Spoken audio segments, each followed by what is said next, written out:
ప్రభువైన యేసుక్రీస్తు నామంలో మీ అందరికీ వందనాలు.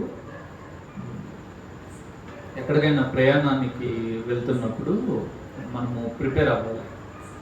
అక్కడ క్లైమేట్కి తగ్గట్టుగా అన్నింటికి మనము సిద్ధపడి వెళ్ళాలి. సపోజ్ యూఎస్ కానీ యూకే కానీ వెళ్తున్నట్లయితే మెంటల్గా ప్రిపేర్ అవ్వాలి, ఫిజికల్గా కూడా ప్రిపేర్ అవ్వాలి. వాటికి ప్రిపేర్ అయితే కానీ లేకపోతే ప్రయాణం అయితే అవుద్ది, కానీ చాలా కష్టపడాల్సి ఉంటుంది. యేసుక్రీస్తునందు విశ్వాసం ఉంచి పరలోక రాజ్యానికి ప్రయాణం అవుతున్న మనము పరలోకానికి వెళ్ళిపోతాము అనే నిశ్చయతతో ముందుకు సాగుతున్న మనము ఈ లోకంలో ఉన్న ఈ కొంచెం కాలము మెంటల్గా ప్రిపేర్ అవ్వాలి. దేనికి? ఈ లోకంలో ప్రయాణం చేయడానికి ప్రిపేర్ అవ్వాలి.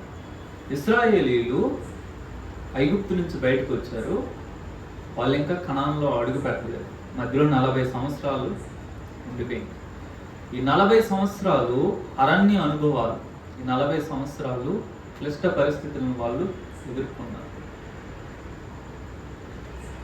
యేసుక్రీస్తును అంగీకరించి క్రైస్తవ జీవితాన్ని మొదలుపెట్టిన మనము కొన్ని విషయాలకి ఈ లోకంలో బ్రతుకుతున్నంతకాలము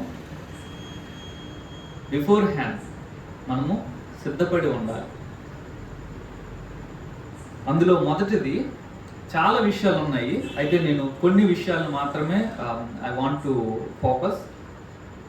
యోహాను సువార్త 1వ అధ్యాయము 11వ వచనం. యోహాను సువార్త 1వ అధ్యాయము 11వ వచనం. ఆయన తన స్వకీయుల యొద్దకు వచ్చెను, ఆయన స్వకీయులు ఆయనను అంగీకరింపలేదు. యేసుక్రీస్తును ఎరిగిన వారంగా మన రక్షకుడైన దేవుడు తనకంటే మనం ఎక్కువ ఏది ఫేస్ చేయము. తను ఒక విషయాన్ని ఫేస్ చేశారంట. ఆయన తన సొంత ప్రజల దగ్గరికి వచ్చారు, ఆయన సొంత ప్రజలు ఆయన్ను అంగీకరించారు. మనము వెళ్ళిన చోట్లను, లేదంటే మన చుట్టూ ఉన్న మన బంధువుల దగ్గర, మన స్నేహితుల దగ్గర, మన కుటుంబీకుల దగ్గర మనము అంగీకరింపబడతాము అనే ఆలోచన మనకు ఉండకూడదు. ఎందుకనంటే సహజంగా ప్రతి వ్యక్తికి కూడా తన స్వీయ చిత్తము, తన ఓన్ వరల్డ్ అనేది ఉంటుంది. తనకంటూ ఒక చిత్తము, ఎవరిని అంగీకరించాలి, ఎవరిని మెచ్చుకోవాలి, ఇట్లాగా ప్రతి వ్యక్తికి తనకంటూ ఒక ప్రపంచము ఉంటుంది. ఆ ప్రపంచంలో తను కొద్ది మందిని అంగీకరిస్తాడు, కొద్ది మందిని ప్రేమిస్తాడు, కొద్ది మందితో తను కంఫర్టబుల్గా, సౌఖ్యంగా ఫీల్ అవుతాడు. కాబట్టి ఒక వ్యక్తి నన్ను నా దగ్గరే, నా చుట్టూ ఉన్నారు కాబట్టి by default they will accept me. వాళ్ళు నా సొంత వాళ్ళు కాబట్టి వారు నన్ను అంగీకరిస్తారు అనే అభిప్రాయంలో మనం ఉండడానికి వీలు. సాధారణంగా మెజారిటీ, నేను చెప్పబోయే వాటన్నిటిలో కూడా ఎప్పుడు కూడా ఈ లోకంలో మెజారిటీ మైనారిటీ ఉంటారు. సో మనల్ని అంగీకరింపని వారు మెజారిటీ పీపుల్ ఉంటారు. నాకున్న 5 కుటుంబీకుల్లో నన్ను అంగీకరించే వాళ్ళు ఒకరిద్దరు, బయటకు అందరూ దే విల్ బి గుడ్, కానీ వారి హృదయాలలో అంగీకరించడము చాలా కష్టం. ఎందుకంటే వాళ్ళకి మన మీద అభిప్రాయాలు, వాళ్ళకి మన మీద ఉండే ఆలోచనలు వేరువేరుగా ఉంటాయి. బికాస్ ఆఫ్ అవర్ డూయింగ్స్, మనం కొన్ని విషయాలని చేయడాన్ని బట్టి, వాళ్ళు చూసే విధానాన్ని బట్టి మనం వాళ్ళకి తప్పుగా కనిపించవచ్చు. Because we are one of the family member కాబట్టి వాళ్ళు మనతో మంచిగా ఉండొచ్చు, కానీ వారి హృదయాల్లో మనల్ని అంగీకరించకపోవచ్చు. కాబట్టి మనము దీనికి ప్రిపేర్ అయ్యి ఉండాలి. ఏంటంటే, నేను మెజారిటీ పీపుల్ చేత అంగీకరింపబడకపోవచ్చు, నా సంఘంలో మెజారిటీ పీపుల్ నన్ను అంగీకరించకపోవచ్చు, నా కుటుంబంలో మెజారిటీ పీపుల్ నన్ను అంగీకరించకపోవచ్చు. కాబట్టి దీనికి మనం ప్రిపేర్ అయితే రేపు పొద్దున ఎవరైనా అంగీకరించకపోతే, ఇది ఆల్రెడీ మాకు తెలిసిందే, యేసయ్యనే మీరు అంగీకరించలేదు, లోకంలో ఎవరు అంగీకరించలేదు, నన్ను ఎందుకు అంగీకరిస్తారు? అయితే చాలాసార్లు మనం వీటికి ప్రిపేర్ అయి ఉండం కాబట్టి ఎప్పుడైతే పీపుల్ మనల్ని యాక్సెప్ట్ చేయరో, మన మాటలను యాక్సెప్ట్ చేయరో, అప్పుడు చాలా బాధ అనిపిస్తుంది. తరువాత ఈ అంగీకరింపబడకపోవడము, దీనికి ఆపోజిట్ ఏంటంటే తృణీకరింపబడ్డం. యెషయా గ్రంథము 53వ అధ్యాయంలో యేసుక్రీస్తుని గురించిన ఒక మాట చెప్పబడతా ఉంది. యెషయా గ్రంథము 53వ అధ్యాయము 3వ వచనం. అతడు తృణీకరింపబడిన వాడును, ఆయను మనుష్యుల వలన విసర్జింపబడిన వాడును, వ్యసన కాంతుడు గాను, వ్యాధిని అనుభవించిన వాడు గాను, మనుషులు చూడనొల్లని వాడు గాను ఉండేది. యేసుక్రీస్తుని గురించి రాయబడుతున్న మాట, అతడు తృణీకరింపబడును అని చెప్పబడుతూ ఉంది.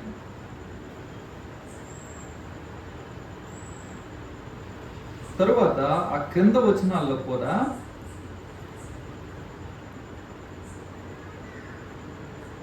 ఒక మాట ఉంటుంది. అతడు 3వ వచనం చివరి భాగము, అతడు తృణీకరింపబడిన వాడు గనుక మనం అతన్ని ఎన్నిక చేయకపోతే. To be rejected. మనం దేనికి సిద్ధపడి ఉండాలంటే, నన్ను మెజారిటీ పీపుల్ రిజెక్ట్ చేస్తారు.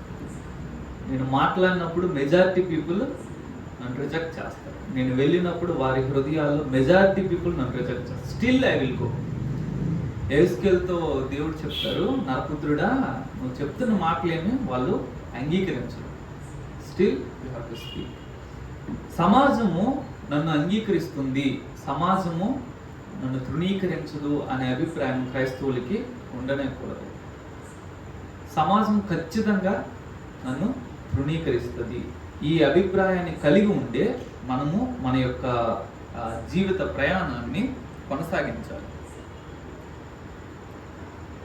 దావీదు గురించి 1 సమూయేలు గ్రంథంలో మనం చూస్తాము. 16వ అధ్యాయము 11వ వచనంలో సమూయేలు అక్కడ వారిని అభిషేకం చేయడానికి వచ్చినప్పుడు అడుగుతున్నారు. 1 సమూయేలు గ్రంథము 16వ అధ్యాయము 11వ వచనం, నీ కుమారులందరూ ఇక్కడున్నారా అని యెషయాను అడుగుగా, అతడు ఇంకను కడసారి వాడున్నాడు, అయితే వాడు గొర్రెలను కాయచున్నాడని చెప్పాను. అందుకు సమూయేలు, నీవు వాడిని పిలువనంపించుము, అతడు ఇక్కడికి వచ్చే వరకు మనము కూర్చుందామని యెషయాతో చెప్పగా, దేవుడు సమూయేలుని అభిషేకించడానికి పంపించారు. యెషయా కుమారుల్ని అభిషేకించడానికి పంపించారు. యెషయా తనకున్న 7 కొడుకుల్ని తీసుకొని వచ్చారు. తిను కూడా, దావీదు కూడా ఆయన సంతానమే కదా. అంటే కొందరు వేరే ఒపీనియన్ చెప్తారు, ఏంటంటే తిను యుద్ధానికి వెళ్ళి చచ్చిపోతాడు అనేసి తిన్ని యుద్ధానికి పంపించకుండా గొర్రెలు కాయడానికి పంపించారని అంటారు. కానీ పిలవమన్నప్పుడు తను కూడా కౌంట్ చేయబడాలి. కొడుకే కదా, అందులోనికి రావాలి. కానీ యెషయా ఎందుకో మరి 7 కొడుకుల్ని ప్రవక్త ముందు పెట్టారు, దావీదుని మాత్రం ఎన్నిక చేయలేదు. మన జీవితాల్లో చాలాసార్లు మిగతా వాళ్ళందరినీ కౌంట్ చేస్తారు, ఎందుకో మరి మనల్ని మాత్రం కౌంట్ చేయరు. నన్ను కౌంట్ చేయలేదే అనేసి ఇంటికి వెళ్ళి తలగడ మీద ముఖం పెట్టి మన కన్నీరు కార్చాల్సిన పని లేదు. కానీ ఇదొక అనుభవం ఏంటంటే, మిగతా వాళ్ళందరూ ఆ లెక్కలోనికి వెళ్తారు, మిగతా వాళ్ళందరినీ వాళ్ళు గొప్ప గొప్ప వ్యక్తుల ముందు పెడతారు. కానీ మనకి ఈ అనుభవాన్ని దేవుడు ఇస్తాడు ఖచ్చితంగా. మనల్ని మాత్రం నెగ్లెక్ట్ చేస్తారు, మనం నెగ్లెక్ట్ చేయబడతాం. వాళ్ళు కావాలని నెగ్లెక్ట్ చేశారో మర్చిపోయారో మనకు తెలియదు. కానీ ఖచ్చితంగా ఈ అనుభవానికి మనము వ్యక్తిగతంగా సన్నద్ధులమై ఉండాలి. నేను మొదటిది అంగీకరింపబడకపోవచ్చు, తృణీకరింపబడవచ్చు. రెండవది నేను ఎన్నిక చేయబడకపోవచ్చు. కాబట్టి రేపు పొద్దున్న ఎవరైనా, చాలామంది ఈ స్టేజ్ నాకు ఎందుకు అర్థం కాదు, ప్రతి దానికి నలుగురిని కూర్చొని పెడతారు దిష్టి బొమ్మలాగా. కూర్చోబెట్టి ఒకరు వెనకతలు ఒకరు అని ఈ దీప నైవేద్యాలు ఏంటో అర్థం కాదు. కానీ యాక్చువల్గా any programme there will be some people sitting. అది దాన్ని నేను విమర్శించట్లేదు, కానీ నాకు అర్థం కాని విషయం అది. ఎందుకు వాళ్ళ ముఖాలు పాపం వాళ్ళు కొద్దిమంది అన్కంఫర్టబుల్గా ఫీల్ అవుతారు ఆ క్రౌడ్ని ఫేస్ చేయలేక. Still they will make them to sit there. మనకి ఒకవేళ అటువంటి పరిస్థితిలో మనం ఒక ప్రామినెంట్ పొజిషన్లో ఉన్నాము, కానీ మనల్ని పిలవలేదు. మిగతా వాళ్ళని ఎవరో చిన్న చిన్న వాళ్ళని పిలిచారు.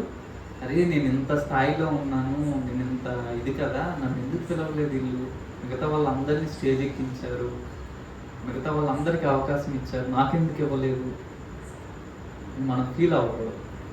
That is the path. ఎప్పుడు కూడా మనం వర్స్ట్ కండిషన్ ప్రిపేర్ అయ్యి ఉన్నామంటే అంతకంటే ఇంకా కిందకి ఏమి ఉండదు.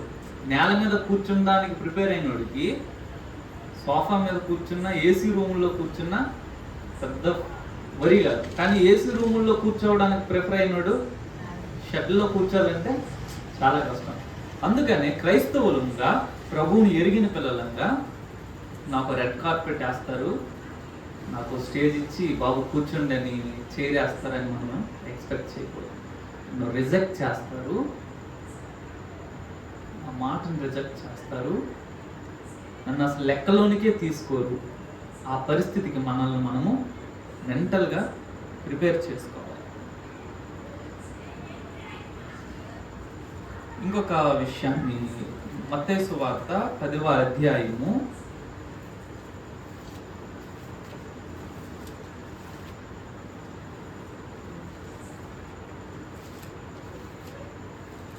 22వ వచనము. మత్తయి సువార్త 10వ అధ్యాయము 22వ వచనం. మీరు నా నామము నిమిత్తము అందరి చేత ద్వేషింపబడుతారు, అంతము వరకును సహించిన వాడు రక్షించబడును. యేసుక్రీస్తును నమ్మిన వారికి దేవుడిచ్చిన గొప్ప బహుమానం ఏంటంటే నువ్వే తప్పు చేయాల్సిన అవసరం లేదు, still you will be hated.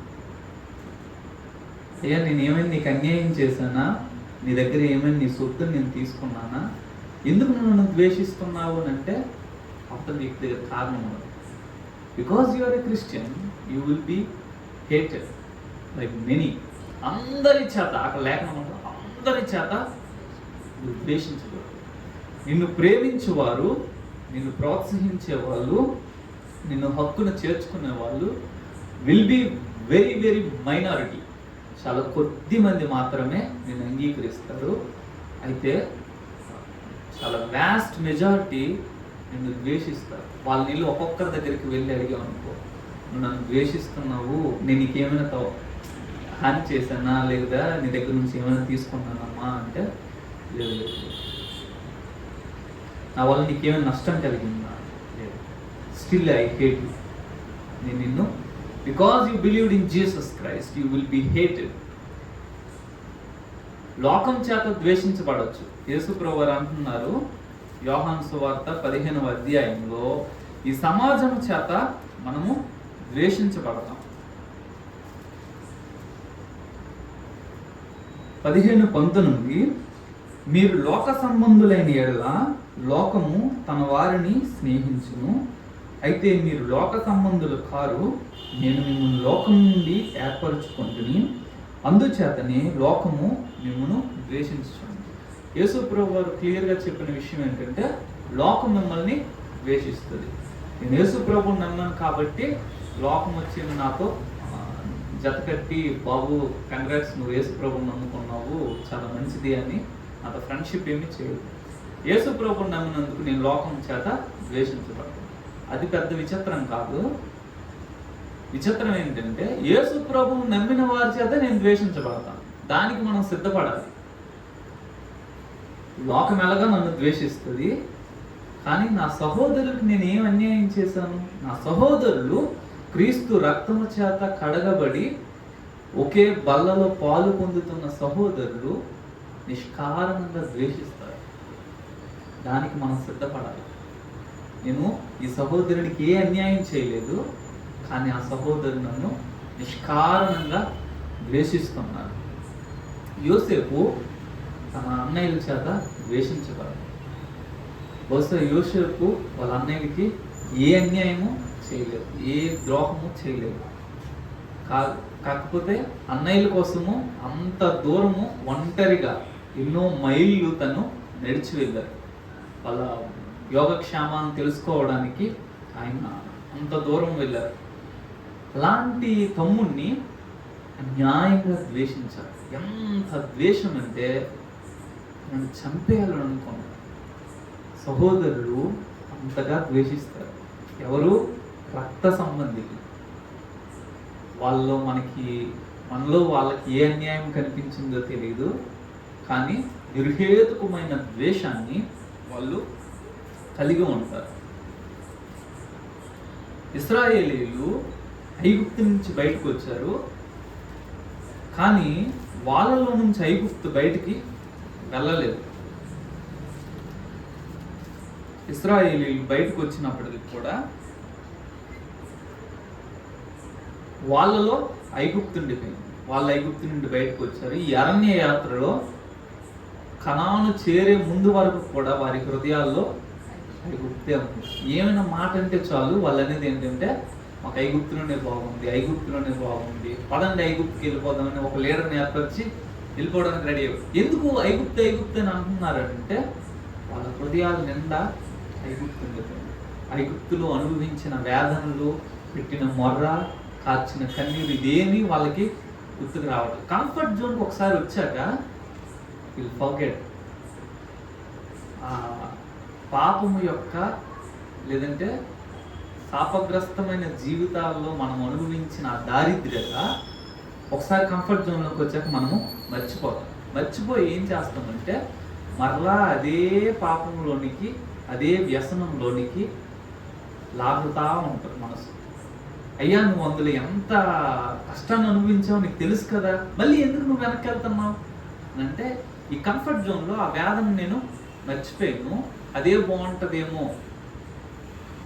ఫరో కింద బానిసలుగా ఉంటే ఏదో ఒకటి తినడానికి దొరుకుద్ది, పెడితే కష్టపడతారు కానీ తిండి దొరుకుద్ది అని ఉద్దేశం ఏమో మరి. ఇశ్రాయేలీయులు ఐగుప్తు నుండి బయటకు వచ్చారు. ఈ అరణ్యంలో ఆ ప్రయాణం చేస్తున్న 40 సంవత్సరాలు కూడా వారి హృదయాల్లో ఈజిప్ట్ ఉండిపోయింది. అదేవిధంగా చీకట్లో నుండి ఆశ్చర్యకరమైన వెలుగులోనికి దేవుడు మనల్ని పిలిచారు, మనం వచ్చాం. ఈ వచ్చిన సహోదరుల్లో చాలా మంది హృదయాలు ఆ చీకటి ఉండిపోయింది. ద్వేషము చీకటి యొక్క స్వభావం. ఒక సహోదరుడి మీద నాకు నిర్హేతుకమైన ద్వేషం కలుగుతుందంటే it is a sign that you have the darkness in your heart. అందుకనే ఒక వ్యక్తి పట్ల నాకు ద్వేషం కలుగుతున్నప్పుడు అది నా రక్త సంబంధి దగ్గర నుంచి నా సంఘంలో, ఈ సమాజంలో ఉన్న వ్యక్తి వరకు కూడా ఒక వ్యక్తి మీద నాకు ద్వేషం కలుగుతుందంటే నేను ఇమీడియట్గా నా హృదయాన్ని అడగాల్సిన ప్రశ్న, ఆ వ్యక్తి నాకు ఏమైనా ద్రోహం చేశాడా, నాకేమైనా అన్యాయం చేశాడా, నా సొత్తు ఏమైనా తీసుకున్నాను, నేను ఎందుకు ఆ వ్యక్తిని ద్వేషించాలి? నాకు ఏ హాని చేయలేదే, హృదయమా నువ్వు సరిగ్గా చూసుకో, ప్రభా నన్ను క్షమించు, ఈ హృదయము ఒక వ్యక్తిని ద్వేషిస్తూ ఉంది, ఇది సరైన విధానం కాదని మన ప్రభువు దగ్గర మన పాపాన్ని ఒప్పుకోవాలి.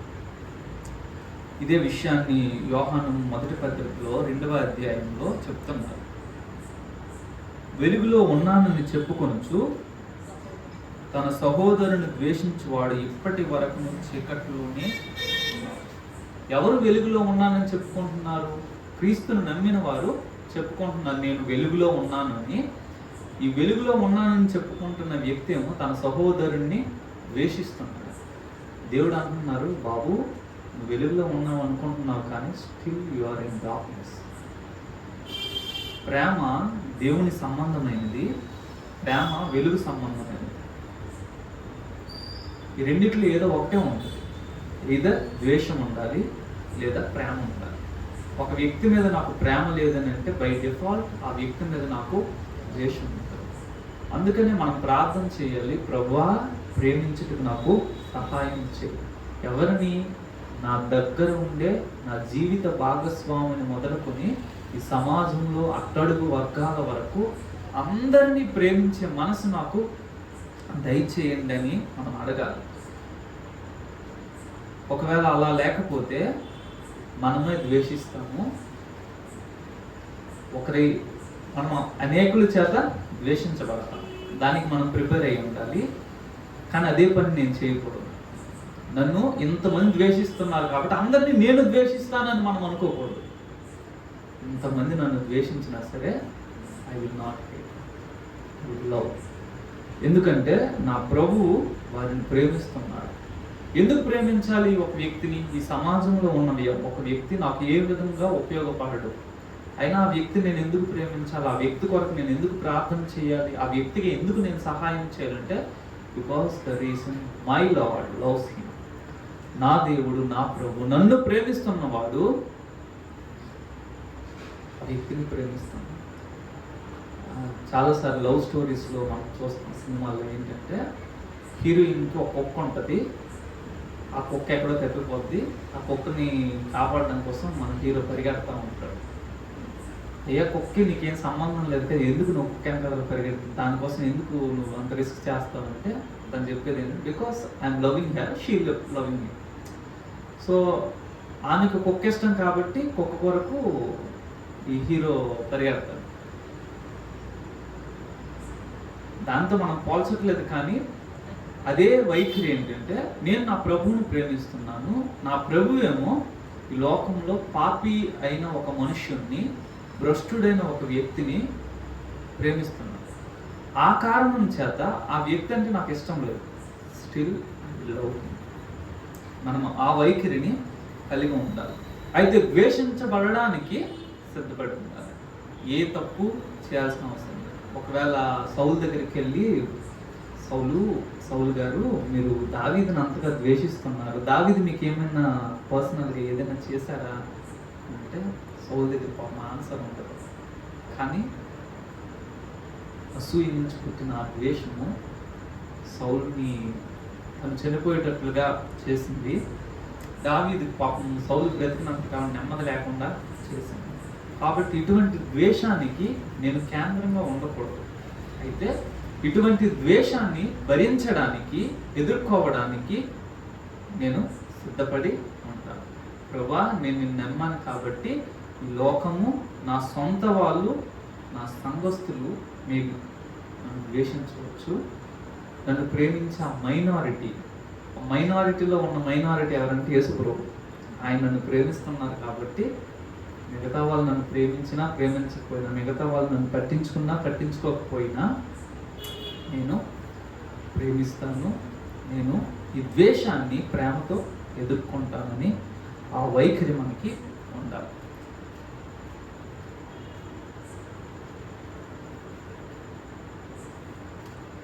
కొరింథీయులకు రాసిన 2వ పత్రిక 11వ అధ్యాయము 26వ వచనంలో అపోస్తలుడైన పౌలు గారు తనకు సంభవించిన శ్రమలన్నింటినీ చెప్తా ఉన్నారు.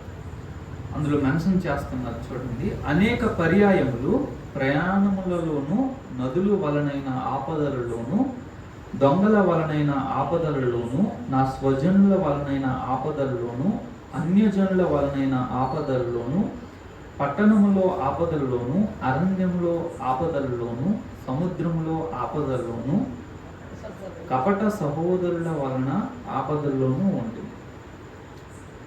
పౌలు గారికి మిగతా అన్ని ఆపదల కంటే కూడా చివరిని వచ్చింది కపట సహోదరులు.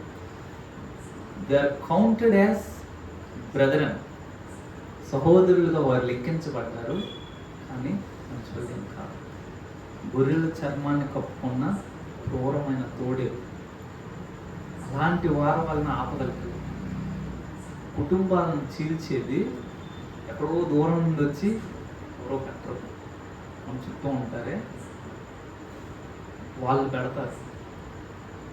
చక్కగా ఉన్న కుటుంబాలు, నెమ్మదిగా ఉన్న కుటుంబాల అలజడులను రేకెత్తించేది మన చుట్టూ ఉన్నవాళ్ళు.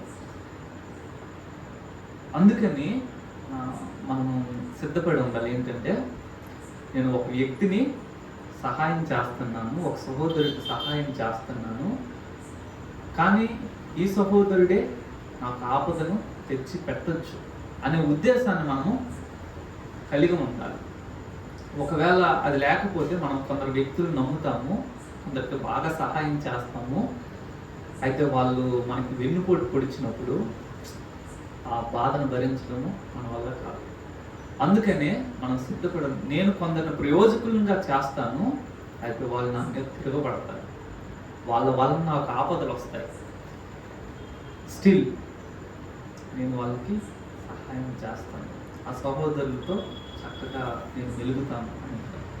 కాబట్టి ప్రభువుని ఎరిగిన పిల్లలంగా లోకంలో యాత్ర చేస్తున్న మనము నా సొంత సహోదరుల వలన, కపట సహోదరుల వలన నాకు ఆపదలు రావచ్చు, వాటిని ఎదుర్కోవడానికి నేను మానసిక సన్నద్ధతను కలిగి ఉండాలి అని నేను గుర్తించాలి.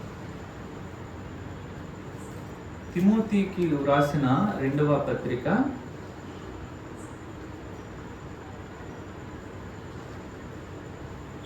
4వ అధ్యాయము 16వ వచనం.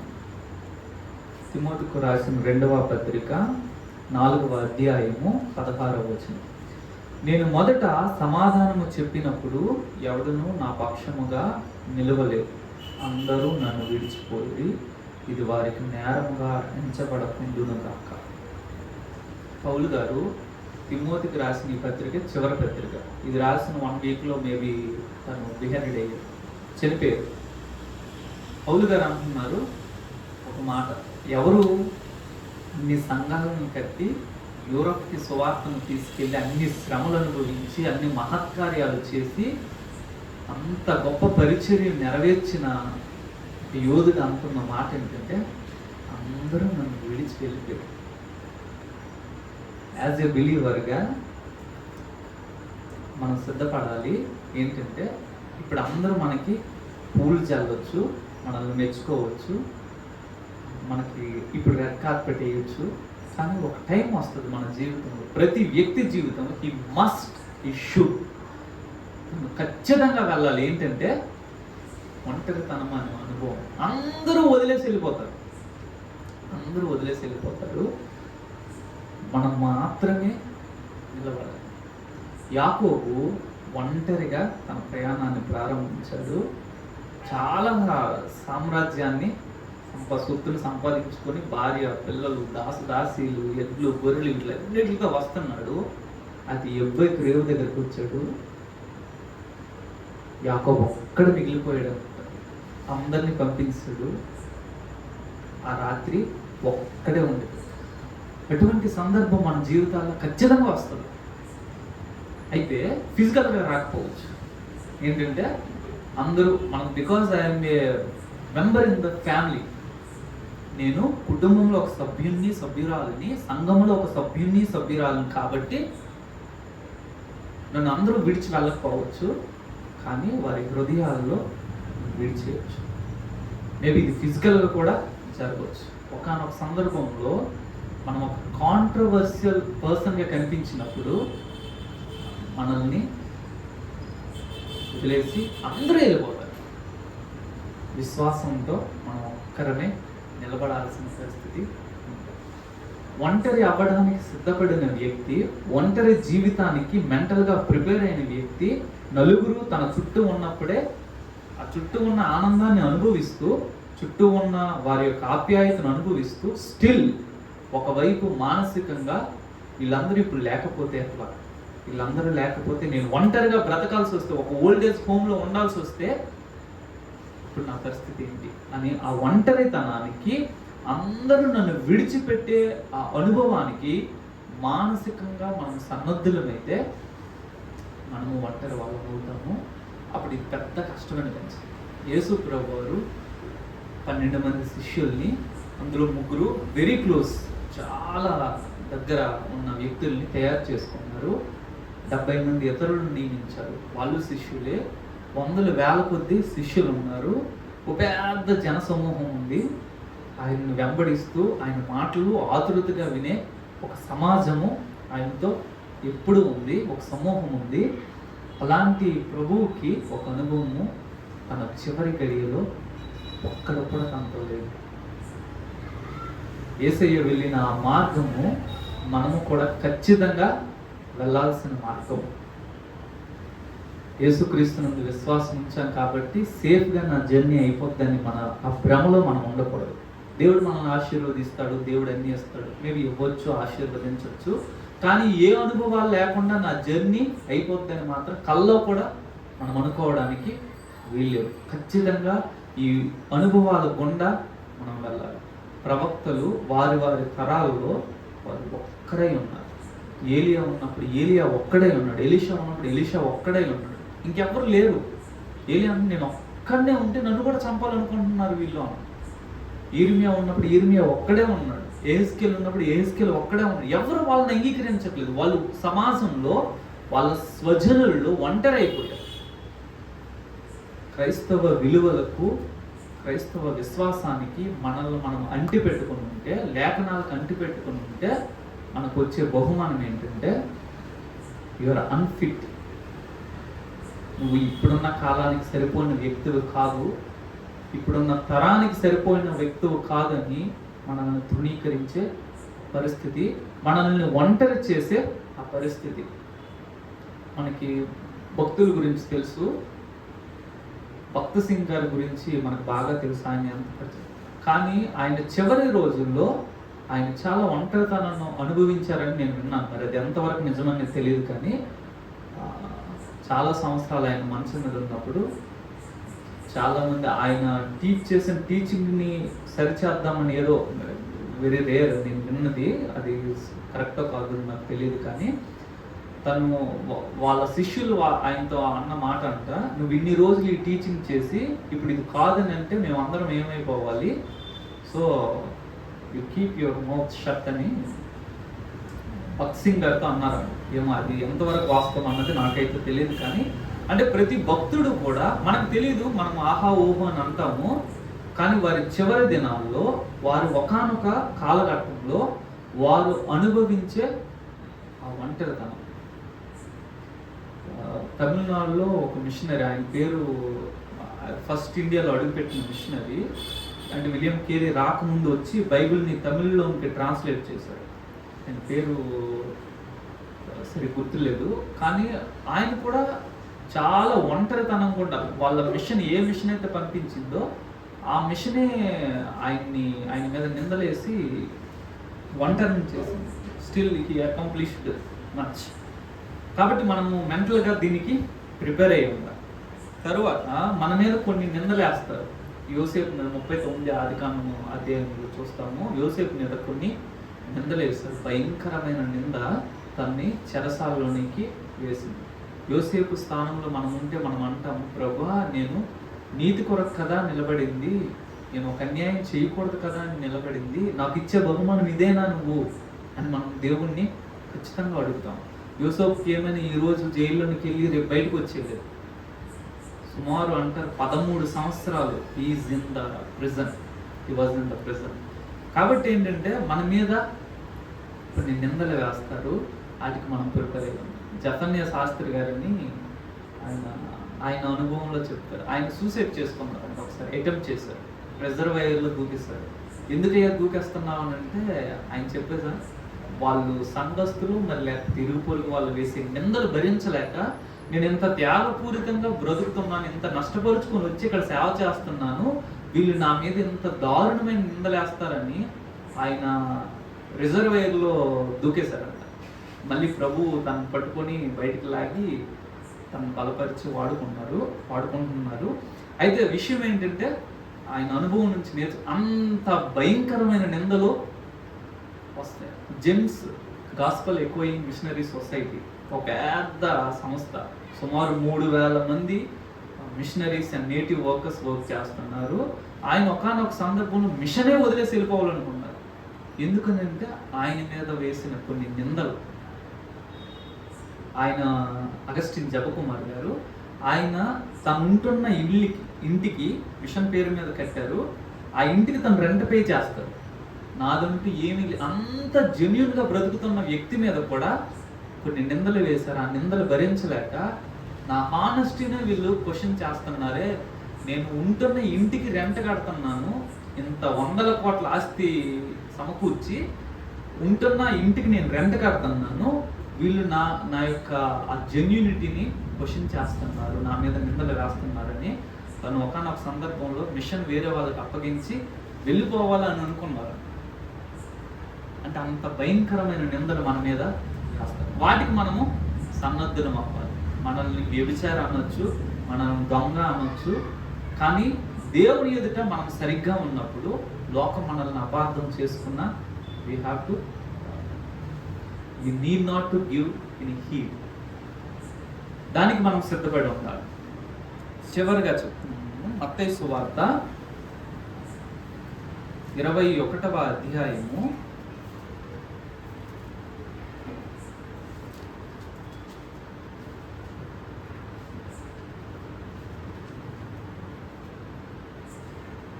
9వ వచనం. మత్తయి సువార్త 21వ అధ్యాయము 9వ వచనం. జన సమూహములలో ఆయనకు ముందు వెళ్ళుచుండిన వారును వెనుక వచ్చుచుండిన వారును, దావీదు కుమారునికి జయము, ప్రభు పేరట వచ్చువాడు స్తుతింపబడును గాక, సర్వోన్నతమైన స్థలములలో జయము అని కేకలు వేయుచుండిరి. ఆయన యెరూషలేములోనికి వచ్చినప్పుడు పట్టణమంతయు ఈయన ఎవరో అని కలవరపడింది. జన సమూహము ఈయన గలిలయలోని నజరేతు వాడకు ప్రవక్త అయిన యేసు అని చెప్పింది. మట్టలాదివారము అందరూ ఆ మట్టలు పట్టుకొని బట్టలు పరుస్తూ యేసు ప్రభుని యెరూషలేము పట్టణంలోనికి వెల్కమ్ చేస్తున్నారు. జన సమూహము తనని స్తుతిస్తూ ఉన్నారంట. జన సమూహము తనను పొగడుతూ ఉంది. ఇలాంటి పొగుడుతూ జయాలు పలుకుతున్న జన సమూహము లూకాసు వార్త 23వ అధ్యాయంలో 23వ వచనం మనం చూస్తే,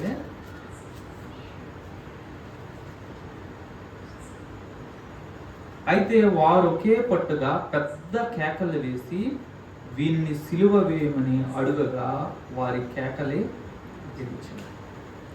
ఈ వారు ఎవరంట? జనసమూహం.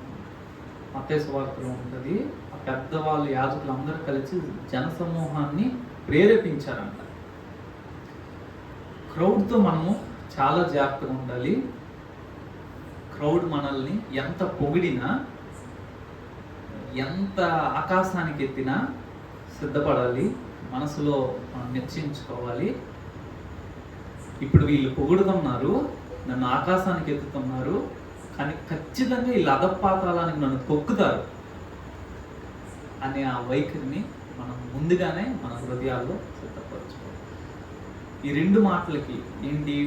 వీళ్ళు జయము జయమని చెప్పడానికి, వీళ్ళని చంపే అని కేకలు వేయడానికి మధ్య 5 రోజులు ఉంది.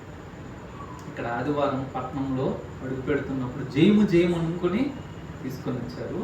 ఇంకో 5 రోజులు శుక్రవారం వచ్చింది, సిలివేసి అన్నారు. అదే జనసమూహం మారలేదు, క్రౌడ్ మారలేదు. మళ్ళీ సిలివేసి నాకు అంటున్నారు, జనసమూహం అంటే ఆయన కదా ఇక్కడ రొమ్ము కొట్టుకొనుచు అని ఉంటారు. The same congregation. మనం చాలా జాగ్రత్తగా ఉండాలి. మనల్ని పొగుడుతున్న వాళ్ళు, మనల్ని ఆకాశానికి ఎత్తుతున్న వాళ్ళు ఒక సందర్భంలో మనల్ని సిలువేస్తారు. సిద్ధపడి ఉండాలి. మన కుటుంబీకుల చేత సిలువ వేయబడడానికి మనం సిద్ధపడి ఉండాలి. మన సంఘము చేత మనం సిలువ వేయబడడానికి సిద్ధపడి ఉండాలి. ఈ సమాజము చేత సిలువ వేయబడడానికి మనం సిద్ధపడి ఉండాలి. అలా సిద్ధపడితే వీళ్ళు ఆకాశానికి ఎత్తినప్పుడు మనం ఏమి ఉప్పొంగకూడదు. యేసయ్య అన్నారు, ఖచ్చితంగా మీరు మీ సిలువను ఎత్తుకొని నన్ను వెంబడించండి. Before you start the journey, మీరు ప్రయాణాన్ని మొదలు పెట్టక ముందే ఈ సిలువను ఎత్తుకొని మిమ్మల్ని మేము తృణీకరించుకొని ఉపేక్షించుకొని నన్ను వెంబడించండి. మనం వెంబడిస్తాం కానీ 2 చేయం. కాబట్టి మనం సిలువేసినప్పుడు మనకు చాలా కోపం వస్తుంది. నేనేం తప్పు చేశాను మీరు నన్ను సిలువేస్తానని అంటారు. తప్పు చేయాల్సిన అవసరం లేదు. Because you are the follower of Jesus Christ, you have to be. ఖచ్చితంగా సిలువ వేయాలి. అందుకని మనం సిలువ వేయబడుటకు సిద్ధపడాలి. నా యేసయ్య తన చివరి ప్రయాణము భుజం మీద ఒంటరిగా సిలువ మోసుకుంటూ వెళ్ళిపోయాడు. ఈరోజు మన పూలదండలు వేయచ్చు, రెడ్ కార్పెట్స్ వేయచ్చు. ఒకరోజు ఇదే సమాజము ఒక సిలువను మన మీద విసురుద్ది. ఆ సిలువను పట్టుకుంటూ మనకు నిర్ణయింపబడిన స్థలానికి మనం ఒంటరిగా వెళ్ళి అక్కడ మన ప్రభువుతో కలిసి సిలువ వేయబడాలి. దానికి మనం సిద్ధపడితే ఈ లోకంలో ఆశీర్వాదాలు, దీవెనలు, దేవుని సహాయము ఇవన్నీ మనకి ఉండొచ్చు. అయితే ఇవి లేని ఒక కాలఘట్టంలో, ఇవి లేని ఒక పరిస్థితిలో ప్రభా నేను నమ్మినందుకు నేను అన్నీ కోల్పోయాను ప్రభా అని మనం దేవుని మీద నిట్టూర్చకుండా, ప్రభా నీ లేఖనాల్లో చెప్పబడి ఉంది కాబట్టి I must go through this, దీని గుండా నేను ఖచ్చితంగా వెళ్ళాలి, నేను వెళ్తాను. ఇదేది నాకు కొత్తగా ఏమీ సంభవించలేదు. మనము పాపంలో పడిపోవడమైనా సరే, లేదంటే దేవునిలో హింసలు అనుభవించడం, దేవుని గురించి అనేక క్లిష్టమైన పరిస్థితుల్లో వెళ్ళడం కానీ, ఈ రెండు బైబిల్ పరిధి దాటి ఏవి జరగవు.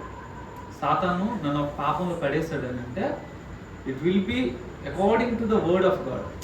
పాత నిబంధన గ్రంథంలో లేదా కొత్త నిబంధన గ్రంథంలో వాడు కొన్ని ట్రిక్స్ ప్లే చేసి కొంతమంది భక్తుల్ని, కొంతమంది వ్యక్తుల్ని పడేశాడు. అదే మార్గంలో నన్ను పడేస్తాడు. అంతేగాని ఇందులో ఎక్కడ జరగంది నాకు ఇప్పుడు కూడా జరగదు. అదేవిధంగా ఈ బైబిల్ గ్రంథంలో, ఈ పరిశుద్ధ గ్రంథంలో ఏ భక్తుడికి సంభవించిన ఏ విషయం కూడా నీకు జరగదు. కాబట్టి ఈ పుస్తకాన్ని, ఈ యొక్క లేఖనాలను మనము నిత్యము ధ్యానించే వారిని, వీటికి మనం ముందుగా సిద్ధపడినట్లయితే ఖచ్చితంగా ఈ పరిస్థితులు మనకు వచ్చినప్పుడు ఒక్కటి కూడా రాకుండా నేను పరలోకం వెళ్ళిపోతానని ఎవరు, ఖచ్చితంగా ఇవన్నీ మనము ఫేస్ చేయాలి. వాటికి మనం సిద్ధపడితే దేవుడు మనల్ని బలపరుస్తాడు, దేవుడు మనకు సహాయం చేస్తాడు. పౌలు గారు అంటారు, అందరు నన్ను వెళ్ళిపోయారు, అయితే ప్రభువు నా ప్రక్కన నిలిచాడు అనమాట. అందరు నిన్ను విడిచిపోతారు, అందరు నిన్ను సిలువేయడానికి అప్పగిస్తారు, కానీ ప్రభువు స్టెఫన్ మీదకి రాళ్ళు వేశాడు. స్టెఫన్ ఏమీ అన్యాయం చేయలేదు, తప్పు చేయలేదు, కానీ రాళ్ళ చేత పట్టబడ్డాడు, చంపబడ్డాడు.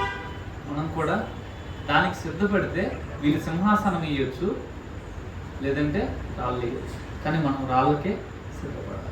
దేవుడి లేఖనాలను మన వినికిల్లో ఆశీర్వదించిన కాక ఒక మాట ప్రార్థన. పరిశుద్ధుడును జీవం కలిగిన తండ్రి, నీకు స్తోత్రాలు చెల్లిస్తున్నాం ప్రభువా. దేవా, నీ యందు విశ్వాసులమై ప్రభా ఈ లోకంలో మా యాత్రను మేము మొదలుపెట్టి కొనసాగిస్తూ ఉండగా నీ భక్తులు వెళ్ళిన మార్గాలు, నీ భక్తులు అనుభవించిన ఆ కష్టమైన దేవా దారుణమైన ఆ పరిస్థితులన్నింటినీ, వాటన్నిటికీ మేము ముందుగా సిద్ధపడి వాటిని ఎదుర్కోవడానికి సన్నద్ధులమై ప్రభా మేము సాగడానికి మా కృపనివ్వండి. దేవ, నిత్యము నీ లేఖనాలను ధ్యానిస్తూ నీ లేఖనాలలో నుంచి పాఠాలను నేర్చుకుంటూ ప్రభా ముందుగా మేము ప్రిపేర్ అయి ఉండడానికి మాకు సహాయం చేయమని, ఈ లేఖనాలను మా హృదయంలో ఫలింప చేయమని యేసు నామములో ప్రార్థన చేస్తున్నాము తండ్రి. ఆమేన్.